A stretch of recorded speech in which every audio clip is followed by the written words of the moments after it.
So is it one of those things where you just drag it to one side and go to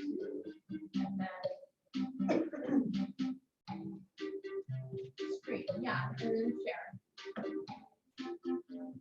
How about now? Can you see it now?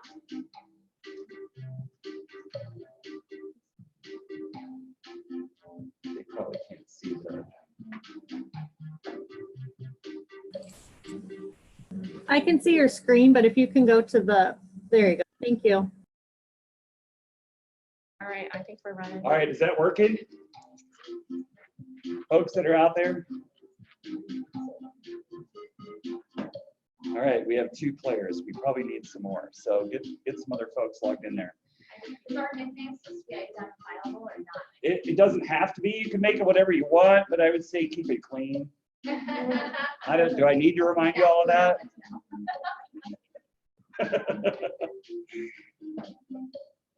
So while you're doing that, yeah, I was saying a lot of this is about prevention, and prevention is kind of a strange thing. And so prevention at the higher education level is perhaps a little bit different than what some of us think of when we think in terms of prevention. So primary prevention is really that kind of prevention that's delivered to people who have never used a substance, trying to delay that onset of first use as far as we can. So as you can imagine, that is something that's probably more appropriate for elementary age prior to that first use. A secondary type of prevention is really prevention that is directed at people who have had some experience with using a substance.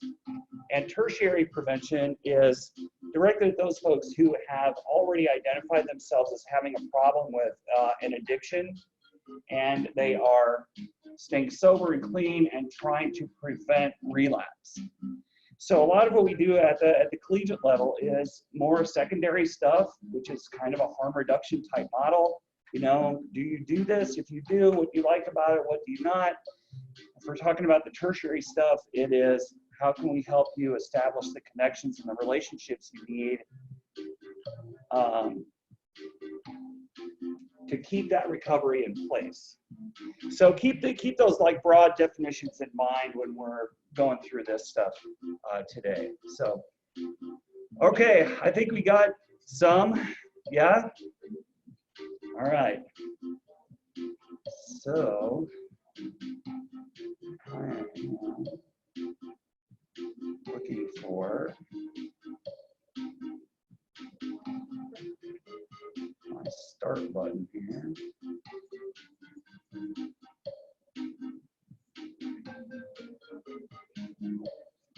There it is. It was hiding.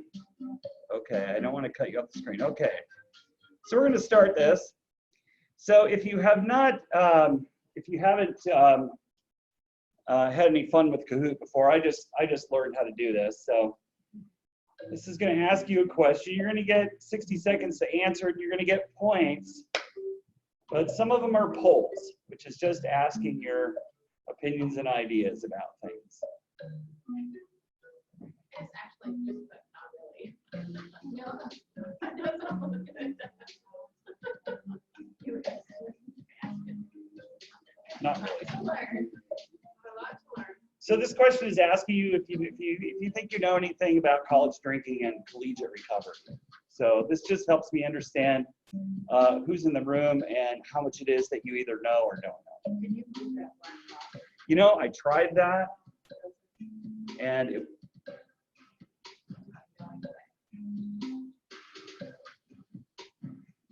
I'm not sure how. I don't want to go Can see. you click on see waiting room? I think people might be wanting to come in. Admit all. There you go. Now you can get rid of it.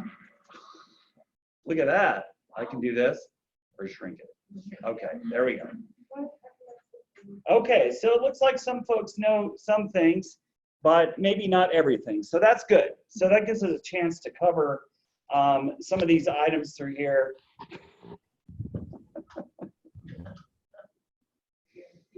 One person is waiting. That's just going to keep doing that. Okay. So you have some folks who are brand new and some folks who are pretty knowledgeable. So we have a little bit of a split, which is good. All right, so we will move on to our next item here. Ryan answered the quickest. All right, so this is how the whole point thing works. I wish I had prizes for you today, but I don't. So, We do, Mark. Yeah, we do. all right. Well, maybe you can use those. All right. So this is just a real brief overview. What I really hope to take the time to cover is some information about college alcohol use, college prevention, collegiate recovery, what our role is as whatever your role is within the school. If you're a student, if you're a faculty member, if you are an, staff, or just somebody who is involved with students on here, and then knowing something about what our resources are. Okay, so this box down here is really annoying. Can I move this? You can minimize it, Mark. Little- Can I? Yeah. Will that? oh, it's good. Okay. All right. So this is just a little overview. All right. So here's a little true and false question for you.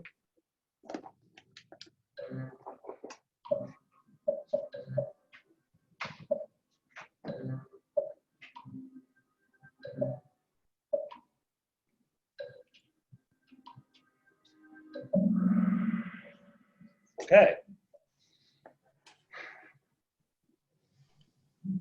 So I'm going to say that's a really good answer. I think a lot of students who come to a college campus, wherever that college campus is, whether it is a specific school like Clarkson, right? Or if it is something like Metro, or if it is a larger university such as UNO or UNL, every student, especially as an incoming freshman, they all come to a campus of higher education having this preconceived idea or a preconceived notion about what alcohol use looks like at the college level. So for us, our interventions with students who come to our attention through student conduct, things like that, this is a discussion that we get to have. You know, what did you think you were going to find when you got here? For our students who are actively in recovery, this presents as an issue. So, because they also come here with this idea about what they think they're going to say. Many times, once we get here, we find out that really isn't a very accurate reflection.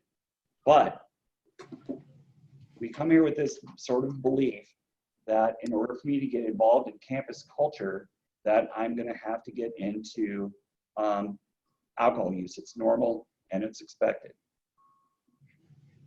So a lot of what we do is about addressing that particular belief. So Ryan's really fast. Way to go, Ryan. So a lot of people share this belief. So alcohol is the preferred substance of college students, but the reality is for higher education, somewhere between 60 and 65% of the student body will identify as having 4 drinks or fewer when they drink. So they drink in a low risk kind of fashion. They're not really putting themselves out there as in a position to have the kinds of problems that come with overconsumption, such as dependence. So alcohol use and reducing this is a primary concern for any university. You know, it's one of the policies that we have on our campus. That alcohol is not allowed in the building, it's not allowed on the property. If it comes to any attention to that, we are going to do some kind of brief intervention to address that issue. Our campus prevention, you can barely see it on this slide, which is basics. We also do social norming campaigns, and we do bystander intervention as a way of addressing potential issues that come with alcohol consumption and overconsumption. And so what else is being done on our campus? We have AA meetings that are held on our campus 3 times a week. And so that is something that's available to students. It is also open to the community. So we get a nice mix of folks who take advantage of that on our campus, which is a good thing. All right. We are also a part of the Omaha Collegiate Consortium. We'll talk a little bit about that as we go through this. All right, so here's another poll.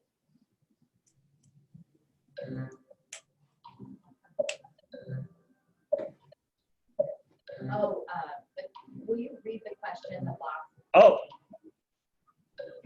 sorry about that.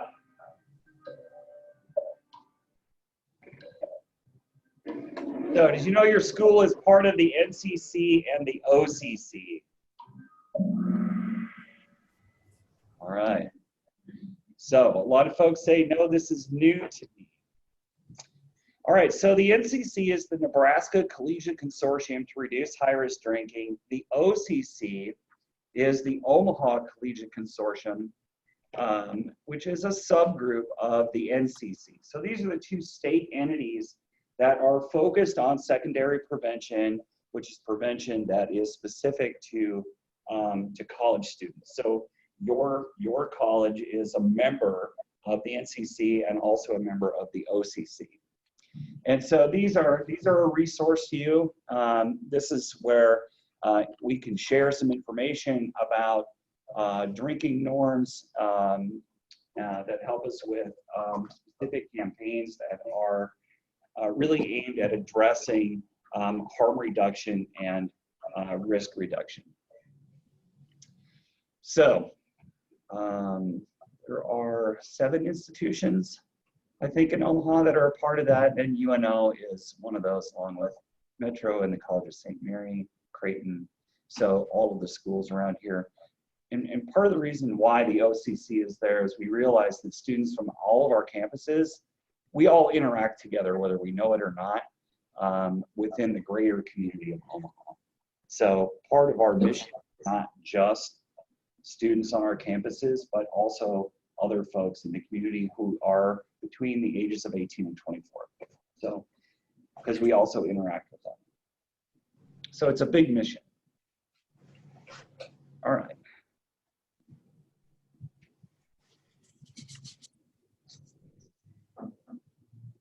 So this was an article that I found that was just discussing the collaboration that is going on between the NCC. So this is a little bit of an explanation. So I'll say a little bit more about them. The NCC, the Nebraska Collegiate Consortium, is, I can't remember the exact number of schools, but it is schools all over the state of Nebraska. So from here all the way out to Scotts Bluff and everywhere in between. So this gives us a great opportunity to share data and to do some specific data collection about college drinking, and helps us clarify the norms not only at our specific school level, but also at the state level. And so, as I said previously, the OCC was an offshoot of the NCC, and to make it very specific to Omaha. But they have been around for a great number of years, and they do a whole lot to provide us with funding to attend national prevention conferences, and they also support efforts for like our social norms campaigns and other campaigns. Several years ago, we ran a campaign about the Good Samaritan Law when it was put into place to try and reduce folks who may have really serious problems from overconsumption from alcohol and not get the help that they need for fear of legal prosecution. So the Good Samaritan Law is another useful tool for us to address those kinds of issues. All right, so we're gonna move on with this. We have another poll for you.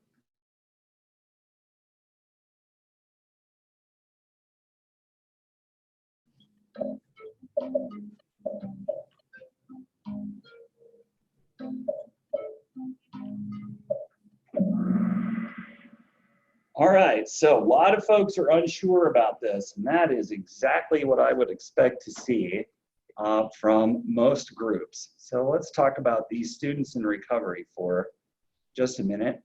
So the national organizations, one of which is an organization called Transforming Youth Recovery, and another organization called the Association of Recovery in Higher Education, their mission is really about helping to identify and support students in recovery on campuses of higher education.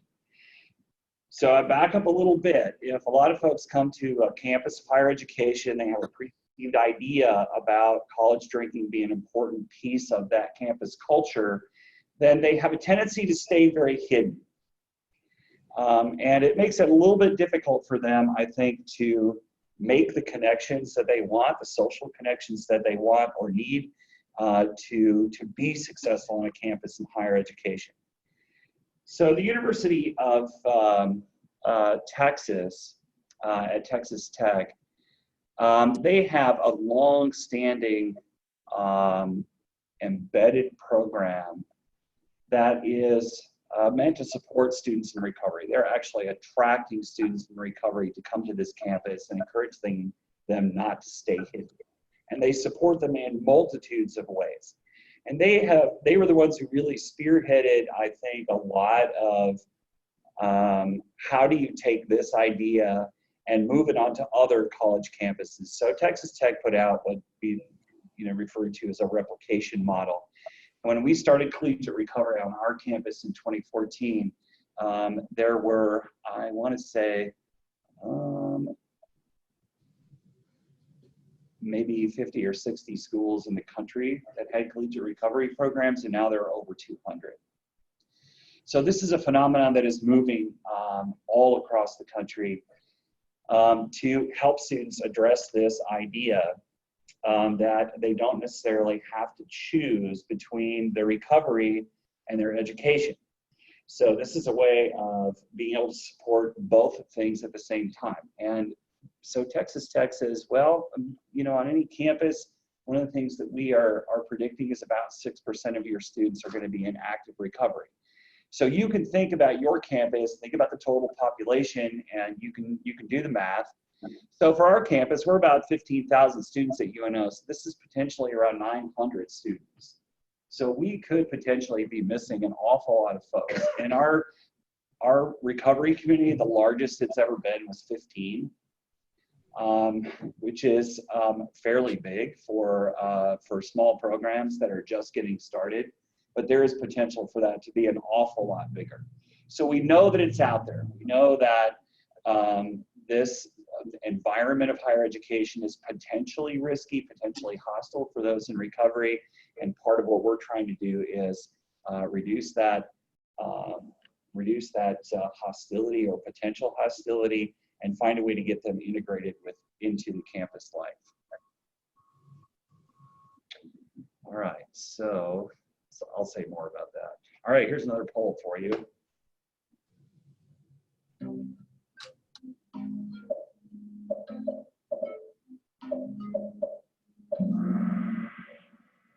Okay, all right, exactly what I would expect to find. Not a lot of folks familiar with collegiate recovery.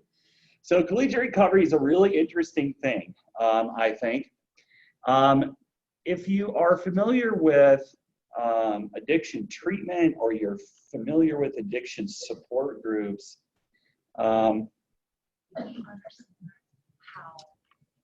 collegiate recovery is a little different. Tears you down inside out.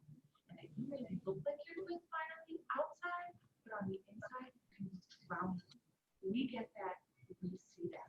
Because addiction will fill you with shame, with self-judgment, with self-hatred, with feelings of inadequacy. And so we need to be able to counteract that by being even more compassionate, even more tolerant, even more loving, even more forgiving. And if we're not doing that, we're not doing our job. So that's Ivana Grahovic, and Ivana Grahovic used to be the director at Transforming Youth Recovery, and she was the first person that I made contact with there about how do we do this on our campus. And they were a tremendous resource for us. They put us in contact with 4 or 5 other schools that were similar in description to UNO, and so we got to make some connections with people across the country. How are you getting this off the ground? How are you supporting these students? What are the things that you're doing trying to figure out how we can create that environment that is unique to our campus culture. So every campus is a little bit different. The ARHE and Transforming Youth Recovery really have changed this whole landscape of how we look at recovery in college. One of the great things that they do, I personally think, is that they are trying to really address the idea of stigma. So if we're in recovery, part of what we do that Ivana is talking about is that we have a whole lot of feelings about that. And we try to keep, we have a tendency to just keep that to ourselves when we get into a mixed environment that is not solely made up of other people in recovery. And so it's a really hard thing to talk about. And if you're in a particular college, let's say for our campus, I look at athletic training or the College of Education, being straightforward and saying, hey, I am a drug addict, I am an alcoholic, and I am in recovery is a pretty risky move to make. And so it kind of encourages, keeping that stuff under wraps because the stigma still, sits out there. And if you're looking at a career where you're involved with other people, this is a potential risk. So I think about Clarkson, and we are, right, as a college, you are all about healthcare, right? So you're all about working with other people. So as a student in recovery on your campus, I would probably be really wrenched up by this idea of stigma and not really wanting to say anything to anyone. And this is where I think that students in higher education get stuck between, making that choice between school and recovery. And they're not really sure how to integrate the two of them. They struggle with being able to bring that idea of recovery out in the open for fear of what that may or may not do to them. And they don't really know. It's not a conversation that we have regularly. So where do they go to get this kind of information? So one of the things that the ARHE really supports is in just addressing that stigma is not so much identifying us as addicts or alcoholics, but identifying us as individuals in long-term recovery, whatever that means to us. And if our addiction led us down a pretty dramatic path, then 7 days out from not having any use, that's a long time, right? So it's not so much stuck in months or years, but how do I really identify myself? And as a person in long-term recovery, what am I able to do? I'm able to put more attention onto my academics. I'm able to be a better partner to my friends and other people I interact with socially. I'm able to be a better family member. I'm able to manage some other things in my life with improvement as a recovering person.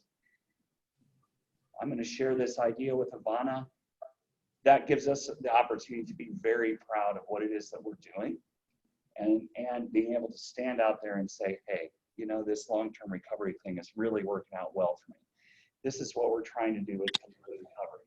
Get that out into the open, and it allows folks who are maybe questioning their own drinking or their own use of other substances to say, hey, how do I know if I have a problem, or how do I know if I have an issue, or how do I get connected with them? How do I get to be part of your group, and support those kinds of things. All right, so here's another quiz question for you. Let's see if Ryan can beat everybody on this one. Ryan, whoever you are.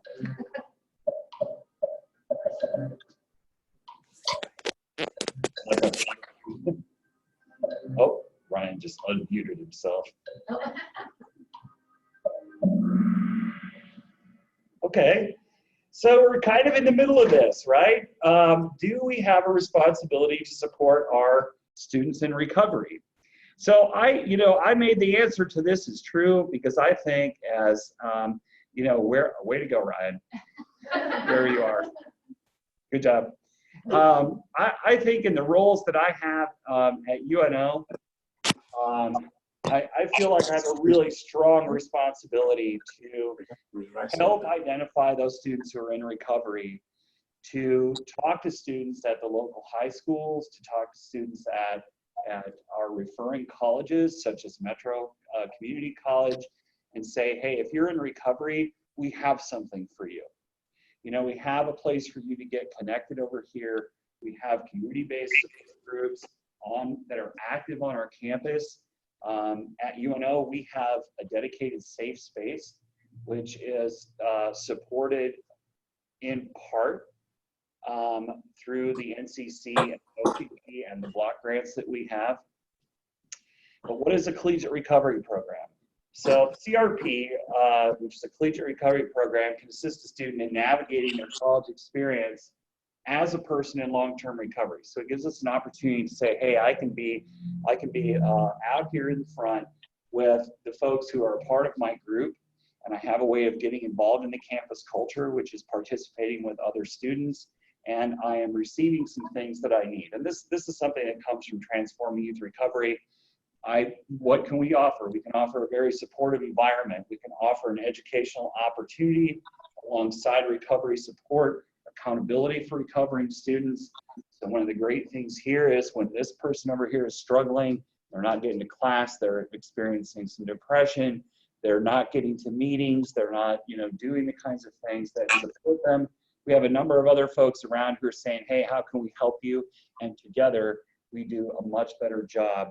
And the thing is that when some folks are down, other folks are up. When folks are down, the other folks are up. And so we get a great opportunity to be very supportive of one another and allow us to have that really genuine college experience as a recovery person or a person in long-term recovery, despite the fact that it is a potentially high risk or potentially hostile environment. So it is a very useful thing. Now, here's the really cool thing. Ours is available to you. As Clarkson students, you can feel free to take advantage of the recovery community at UNO. We have a safe space. We have students on our campus in recovery who are involved in what we're doing. Being able to get into that space, if you need a safe space to take a break, if we have a computer lab in there, and so we have opportunity for you to get online if you have work to do. We have a full kitchen, so if you just need to hang out for a while and eat pizza with us, that's where you can do that. So we've had many little parties that have just kind of shown up out of nowhere because everybody has a break at the same time. We're eating food and we're watching movies and doing those kinds of things. So we also have Friday afternoon recovery meeting, which is at 3 o'clock, and it is specific to folks who are active in recovery, but it is not associated with one of the community-based groups like Alcoholics Anonymous or Narcotics Anonymous. It doesn't have that kind of structure. It is more of a what's working well and what's not working so well, and a chance for us to share some ideas and to hand out a little support to the folks that need it. So when we put this together, one of our ideas was to open it up to students at the other institutions of higher education here who may not have a safe space. And I realize that's a challenge because we're on another campus. I realize that, but this is an environment that you can take advantage of. And you can get to that through me. That's the easiest way to do that. All right, so another little true or false for you.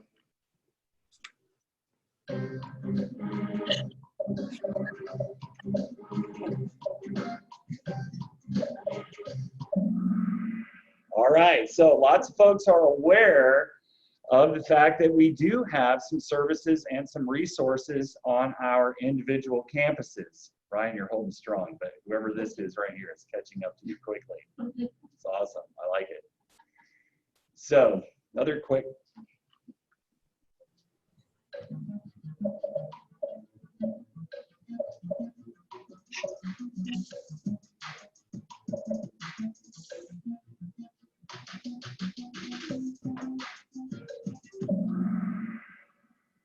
Okay, so a lot of folks know where to go and ask questions about that. So on your campus, as well as on our campus, we have, oh, how do I pause that? Sorry, we're going to come back to that.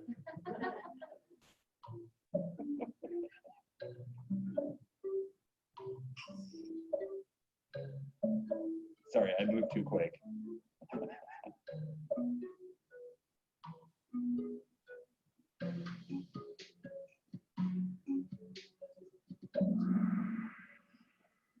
nobody chose do nothing and hope for the best. All right, good. I put that on there, and we could chuckle about that, but there are a lot of folks who will do this. Let's just not talk about whatever it is, because the less people that know, the better off we're going to be. And so we're just going to hope you're going to figure it out at some other point. And, you know, that's a very dangerous thing to do. So I'm glad nobody chose that. It is one of those things that happens. So, are you aware that there's counseling available on your campus? Looks like everybody's aware of that. You're not really sure where to go to ask questions. So there is somebody within, on your campus as well as our campus, there is a place where you can go, where you can ask a question about what if I don't know what to do for, you know, getting to meetings or getting a sponsor or getting connected with other folks who are in recovery. You can go there and ask those kinds of questions and get some really good direction. I know that I've been in contact with your Success Center here on a number of occasions. Can we, you know, is there a way that you can connect our students with your students? And so we have tried to work that back and forth. So those connections are already working. If they are things that you are interested in, I would encourage you to ask questions at that place. So that is where we can go to get some assistance. All right. So solid winner there. Just closing in on you though, Ryan. So in the state of Nebraska, UNO and UNL were both recipients of seed grants from Transforming Youth Recovery. Both UNO and UNL have established recovery programs. They are, in terms of the progress, they're fairly close to the beginning. We've been around for 5 years. We've gone up and down. Lincoln has had a number of folks trying to get theirs really rolling, and it is definitely a task. And as I said, we try to make our program available to other schools of higher education in the Omaha area. So we are anticipating some partnerships with UNL in the future as we both continue to grow.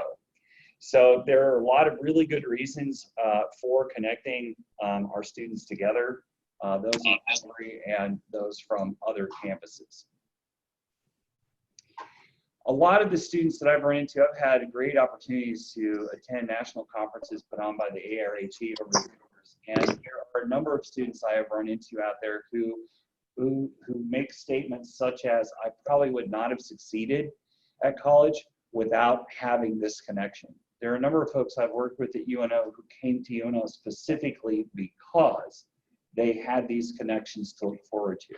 They already had friends that they knew from the community who were going to school at UNO who said, hey, I'm still going to be around for another couple of years, and you have an opportunity to come over here, start that education that you didn't think you could do, and work to get that finished. Oddly enough, I think our average age of our students in our recovery community at UNO has been around 26. So they are not typically folks who are coming directly out of high school. A lot of times these are students who started at college, drank or used their way out of college. One of the casualties of their addiction was their higher education, and they made a decision after a period of sobriety, I'm going to go back and try this again, and found out that their success rates were really great. And because they had made some connections.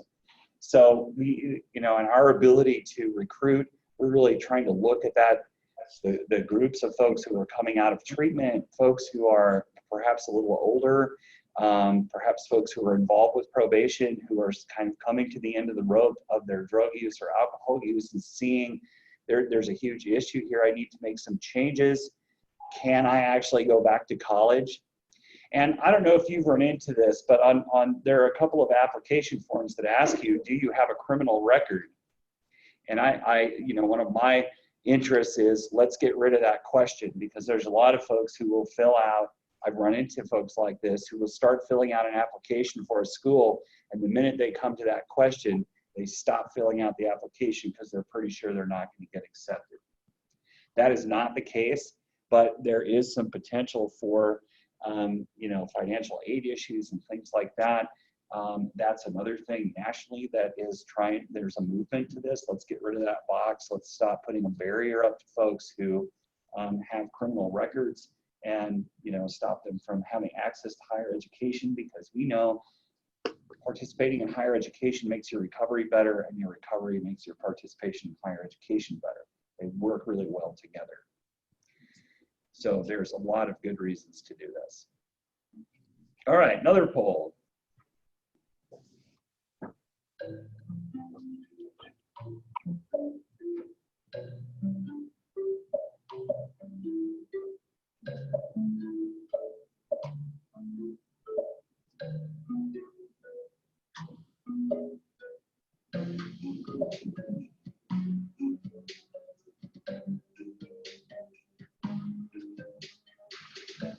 Folks are going to be not sure.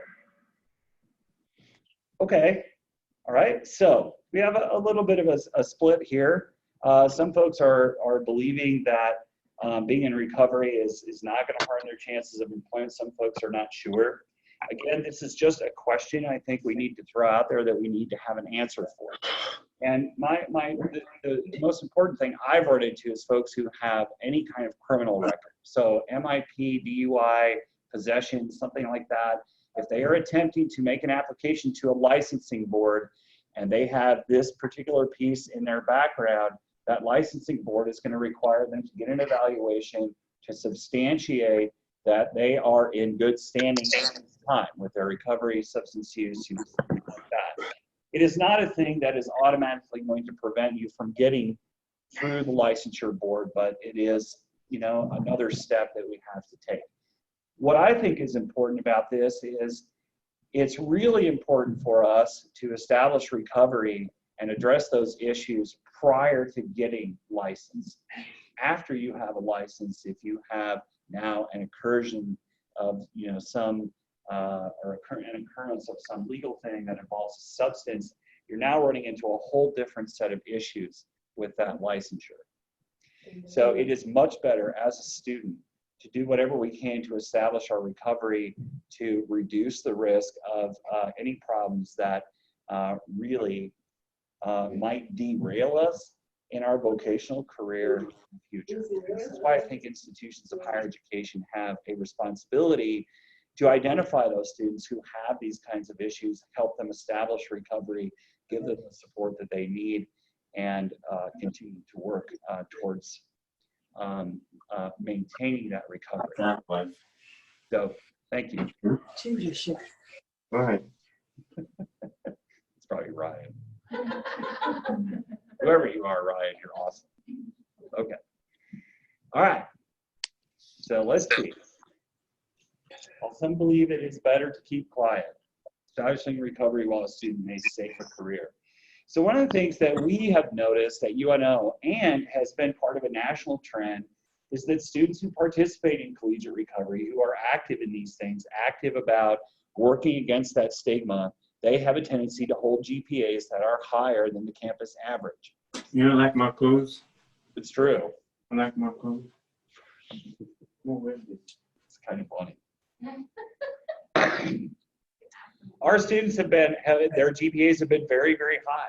And as I said, there are a lot of our students that have been part of our organization have been very non-traditional students in terms of the fact that they are not 18 or 19 or 20. They are a few years older than that. And yet they are still continuing to perform and do very well while holding down a job, while participating in higher education and getting that recovery piece. So, and that's the matter. You're only going to lose even more. Whoever you are, I can hear you. Perhaps you might want to mute that. I can't see what I'm doing down here. It's kind of funny. All right, so another important thing, this is another important piece, I think, for institutions of higher education is that our responsibility to support those students actually financially helps our institution. We get to save what is potentially lost tuition. You know, if we support those students, they stay in school, their tuition gets paid. If they continue to fall down and they decide to drop out, that is tuition that is lost. So financially, it is a good move for us. And, you know, so we get 10 or 15 students that are active in our collegiate recovery program. That is recouping an awful lot of money for the University of Nebraska. We don't have to be a gigantic program in order to show that kind of stuff. And one of the things that I've learned from a lot of other schools is that the size of what you're doing doesn't really, you know, it's not the determining factor as to whether or not you're really successful. There are some programs out there that are very big, that have some really great financial support and sustainability, and they can offer things like supportive housing, and they can offer things like tuition assistance and stuff like that. So, you know, financially, we're not there yet, but we are, I think, doing a great service to our university, even with the numbers that we have. It'd really be nice for us to get really big. And it would be really nice to see that same thing occurring on your campus. All right, another poll.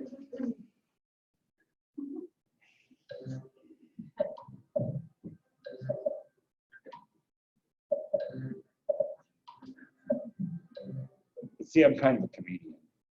So, okay.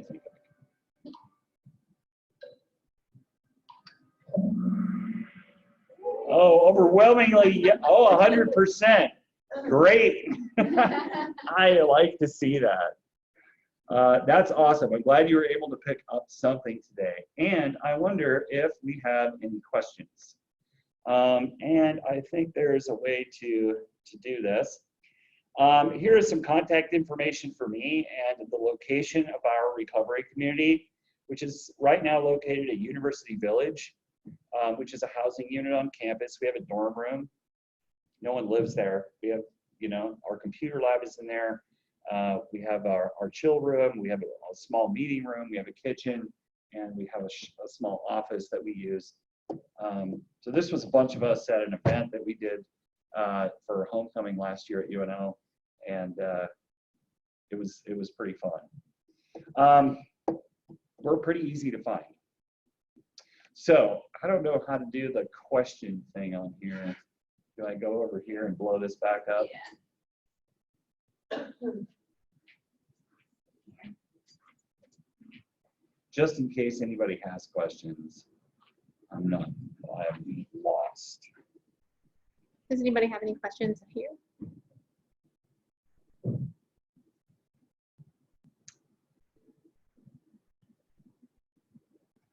we still have the Mark program on our campus? or- Mark is a student support team, so that was one of the, yes, Worked into it? yes, that was one of the things that Mark said. You know, when he asked who would you contact, if you don't feel comfortable going to someone's face-to-face or the Success Center, the student support team does have an email. You can email student support team at clarksoncollege.edu, and it goes to our student support team that would keep that confidential and put you in touch with the resources or Mark, who may be able to help you. I don't see anyone even in the chat. All right. So we did a really good job. Everyone knows everything now. There is no about future recovery. No. All right, I'm pretty sure that's the end of this. So let's see. That's the end of it. Oh, Allie was the big Ryan. You got ousted. Oh no, wait, wrong. 3, 2, 1. Ryan. All right. Ryan, I don't know who that is. But that's awesome. I will take a look at the online registration and hook up those guys with some gift cards. You guys Yeah. get 50 and two $25 gift cards. The one that's an icon, I'm not sure if you're gonna be able to find out what that is. They just. I'll look and see if not. Because they should have the registrar as a student. Yeah, but I don't. All right. Okay, so can I just like shut this Yep, you off? can shut this down. We're done. Thank you. I think we got five. Yay. So Mark, I do have a question. Uh-huh. That was one of my things. We are part of the OCC, and that's how we met Mark. And one of my big concerns as a college that has nursing and radiography and PTA that needs licensure, I think as a student, I would be really afraid to go to my instructor or someone and say, hey, I need this, but I'm afraid to tell someone because even you will know I have this issue and it'll be a bigger problem. How can we start changing that mindset here, Mark? I know you mentioned it a little bit. What is the first steps that we can do? Well, I think the best answer I can give you for that is I have a friend who did his undergraduate work at UNL who went off onto medical school. He's now in his second year of residency. And he was one who started off with a lot of problems, got booted out of college, banned from campus, and his drinking and drug use really drug him down. He would ever get back to medical school. And one of the things that really saved him was his ability to be honest with a mentor, somebody that he developed a trusting relationship with, who said, hey, this is what's going on and this is what I want to do with my future. Can you help me navigate that? So I think the easiest way to do it really is by a personal connection with someone with whom you can establish that relationship that starts off with a little bit of trust. And I think things go from there. So he's not doing really well. Well into his second year of residency and a number of years of abstinence and sobriety. So I think that there is a pathway to get there, but I think it is about that personal connection. If that makes any sense. Absolutely. So it is. It's kind of a scary thing to throw out there, but it can work to your benefit to be honest about it, in my opinion. And I think sometimes one of the things that my friend that I'm talking about, one of the things that he discovered was that as he started to talk to people about his own recovery, he discovered a whole lot of other people that were in recovery that you would never know because they're not walking, we don't wear it, we don't have armbands or anything like that. We're not doing that. But so the way that you know these people is by having that conversation. And you'd be surprised at who you run into in rooms of recovery support, whether it be on a college campus or in within the Omaha community or any of that. There are a lot of folks out there who are active in their recovery, and also they make very good mentors, and good contacts. I think our first steps is getting your information out to our college campus. I don't think a lot of people know that they have that opportunity to go if they need to.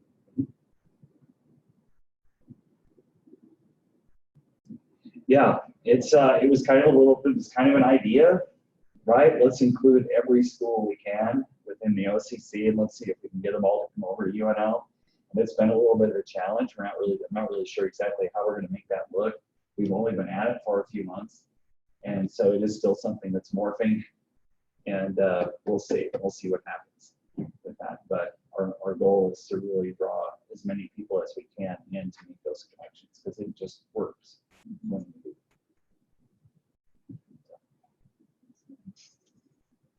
Okay, any questions? Thank you, Mark. Thanks. All right. Thanks for being here. I appreciate the time. Oh, sorry for all the technical issues. Oh, they're fine. I'm just like super lame with stuff. Oh, thank you. You got it. That's good. It's so, I'll be right back. I got it down really quickly.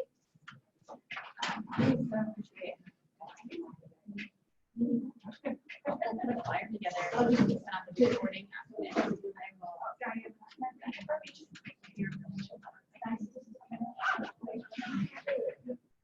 I know that no one. It's a tough thing. I know one of the things that we started on this was we started back in addiction counseling in school.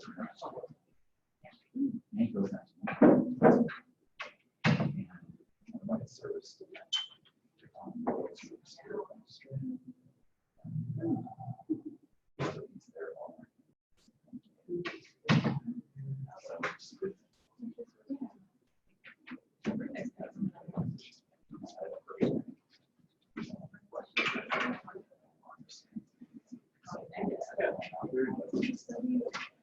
Yeah.